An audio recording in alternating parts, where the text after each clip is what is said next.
Tapos na mga guys, tapos na nanganak yung baboy ko, yung anay ko, kasi lumabas na yung inunan. So yan ang pangalawa, kasi ganina lumabas inunan, barakwa konti lang, binaon ko na sa lupa, sa yuta,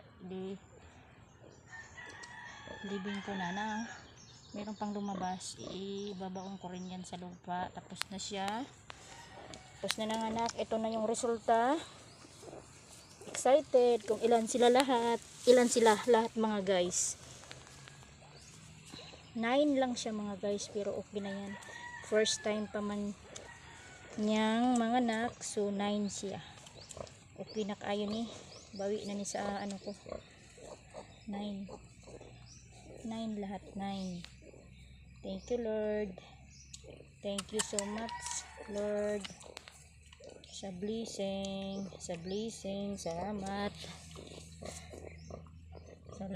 Lord, thank you Lord, more blessing to come, na magampanan ko o maano ko yung mga pagsubok, mga pagsulay, challenges sa buhay ko Lord. Thank you.